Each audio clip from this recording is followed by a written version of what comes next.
আসসালামু আলাইকুম। আজকে আপনাদের সাথে শেয়ার করব দারুণ মজাদার নোনা ইলিশ ভুনা রেসিপি। তো এখানে আমি একটা বড় সাইজের নোনা ইলিশ নিয়ে নিয়েছি। আমি আজকে অর্ধেক নোনা ইলিশ রান্না করব। তো এই নোনা ইলিশটাকে আমি ছোট ছোট টুকরো করে খুব ভালোভাবে পরিষ্কার করে নিয়ে নেব। তো এই পর্যায়ে আমি ইলিশটাকে ভালোভাবে পরিষ্কার করে নিয়ে নিয়েছি। এখন আমি রান্না করার জন্য চুলাতে একটা কড়াই বসিয়ে দিয়েছি। তো কড়াইটা গরম হলে এখানে আমি দিয়ে দেব সরিষার তেল। সরিষার তেল দিয়ে নোনা ইলিশ রান্না করলে খেতে অনেক মজা হয়। তো তেলটা গরম হলে এখানে আমি দিয়ে দেব 3টা মাঝারি সাইজের পেঁয়াজ কুচি। নোনা ইলিশ রান্নায় পেঁয়াজের পরিমাণটা একটু বেশি দিতে হয়। পেঁয়াজটা দেওয়া হয়ে গেলে এখানে আমি দিয়ে দেব রসুন, দিয়ে দেব কাঁচামরিচ,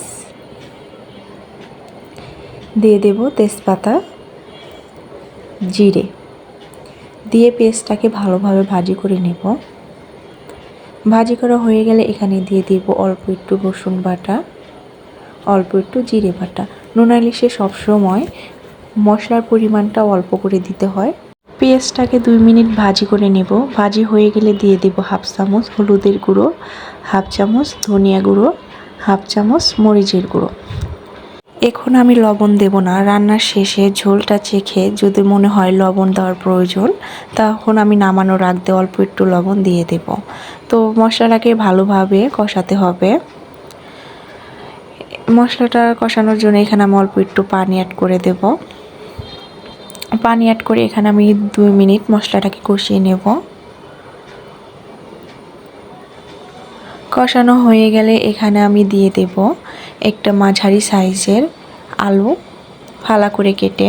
আলু এখন মশলার সাথে ভালোভাবে মিক্স করে নেব। তো আলুটা সেদ্ধ করার জন্য আমি অল্প একটু পানি অ্যাড করে ঢাকনা দিয়ে ঢেকে দেব। তো ঢাকনাটা খুলে আমি 2 মিনিট নাড়াচাড়া করে দেব। এখন দিয়ে দেব নোনা ইলিশ।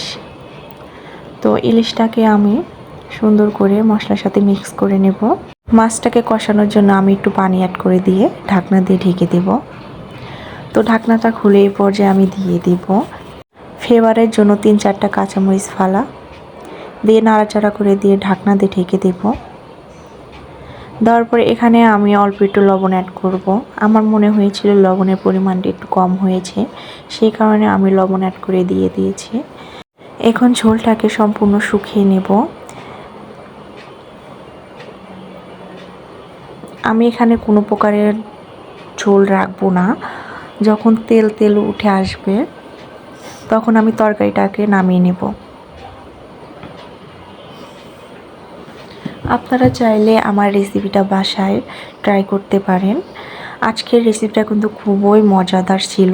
তো এই পর্যায়ে আমার রান্না হয়ে গেছে, এখন নামিয়ে নেব।